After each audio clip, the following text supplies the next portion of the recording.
শিক্ষা দিকে আমাদের এলাকা মানুষের দিতে হবে। আপনার ছেলেকে যাতে সচেতন জ্ঞান অর্জন করে রাজ্য ভালোভাবে শুরু করতে পারে। চলো তো দেখে আসি গুরুজন আমার ছেলেকে কি শিখাচ্ছে। চলো বুঝু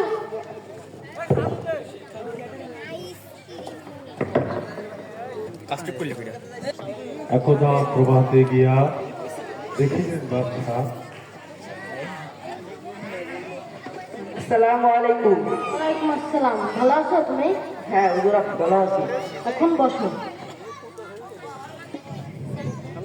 সবসময় বড়দের সাথে ভালো ব্যবহার করবা, বড়দেরকে সম্মান করবা, ছোটদেরকে শ্রদ্ধা করবা এবং কেউ সাথে খারাপ ব্যবহার করবা না। শিক্ষকদেরকে সবসময় সম্মান করবা। যাও এখন আগামীতে ছুটি। সামান্য মাত্র উত্তর ধরে আপনার ছেলেকে তো প্যান্ডেল আসছে।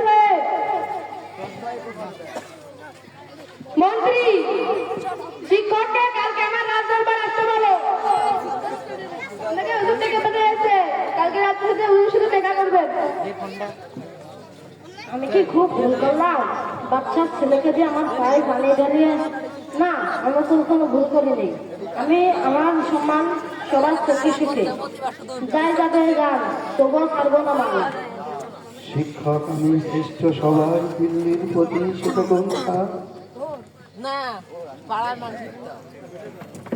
সুধালে রাজ্য শাস্ত্রের কথা শোনাব।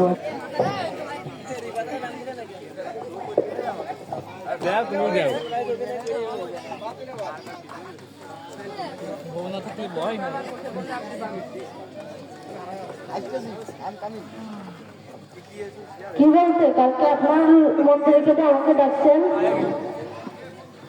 গতকাল আমি দেখলাম আপনি আমার পুত্রকে দিয়ে পায়ে পানি ঢালাচ্ছেন।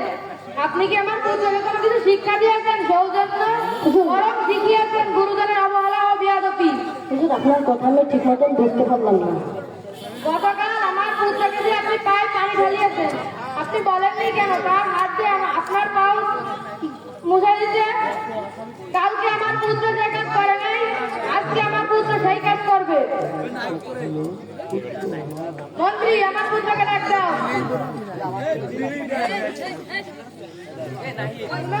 তোমাকে হুজুর থেকে পাঠিয়েছেন।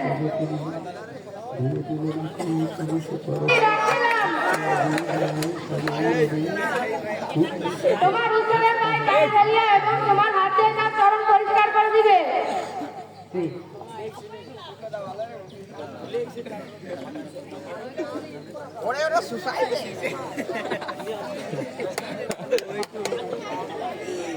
থাক, হয়েছে।